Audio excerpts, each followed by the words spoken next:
Hello மக்களே, welcome to parallax cinemas.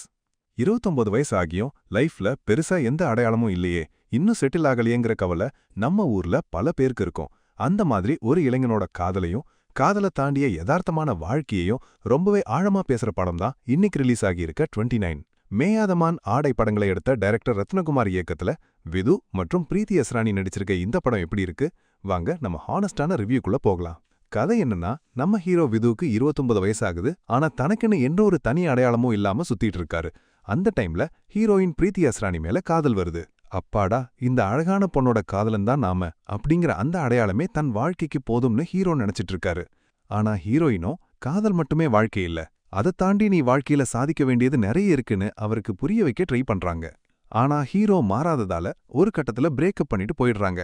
தனக்கான அடையாளமா நினைச்ச காதலையும் விட்டுட்டு போனதுக்கப்புறம் ஹீரோ தன்னோட அடையாளத்தை தேடி எப்படி பயணிக்கிறாரு, அந்த காதல் திரும்பி வந்ததா அப்படிங்கிறது தான் ரொம்பவே யதார்த்தமான இந்த 29 படத்தோட கதை.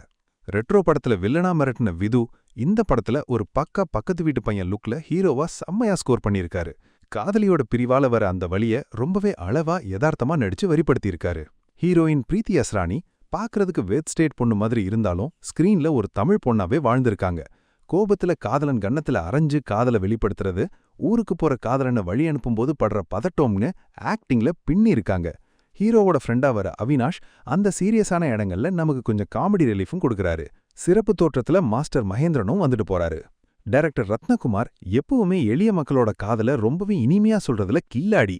இதுல ஒரு படி மேல போய் என்னதான் உருகி காதலிச்சாலும் அந்த காதல் பயணத்தோட முடிவு ஒரு சில நிமிட காமந்தான், அதை தாண்டி வாழ்க்கையில சாதிக்க நிறைய இருக்கு அப்படிங்கிற ஒரு போல்டான கருத்தை ரொம்பவே நாகரிகமாவும் கவித்துவமாவும் சொல்லியிருக்காரு. ஷான் ரோலனோட மியூசிக் காதலோட வலியையும் கொண்டாட்டத்தையும் அப்படியே நம்ம மனசுக்குள்ள கடத்துது. மாதேஷ் மாணிக்கத்தோட ஒளிப்படிப்புல அந்த பீச் மற்றும் பஸ் ரொமான்ஸ் காட்சிகள்லாம் விஷுவலா அவ்வளோ அழகா இருக்கு. இது ஒரு ஃபீல் குட் எமோஷனல் டிராமா. அதனால நீங்க வழக்கம் போல கமர்ஷியலான ஆக்ஷன், பில்டப், லாஜிக் இல்லாத மாஸ் சீன்ஸ்லாம் எதிர்பார்த்து போனீங்கன்னா இது உங்களுக்கு செட் ஆகாது.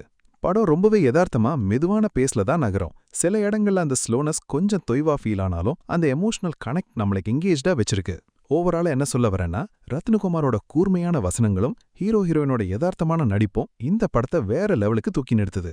இது காதலிக்கிறவங்களுக்கு மட்டும் இல்ல, காதலிக்க மறந்து போனவங்களுக்கும் லைஃப்ல ஒரு அடையாளத்தை தேடி ஓடிட்டு இருக்கிற அத்தனை 2K and 90s கிட்ஸுக்கும் ஒரு தரமான பாடம்.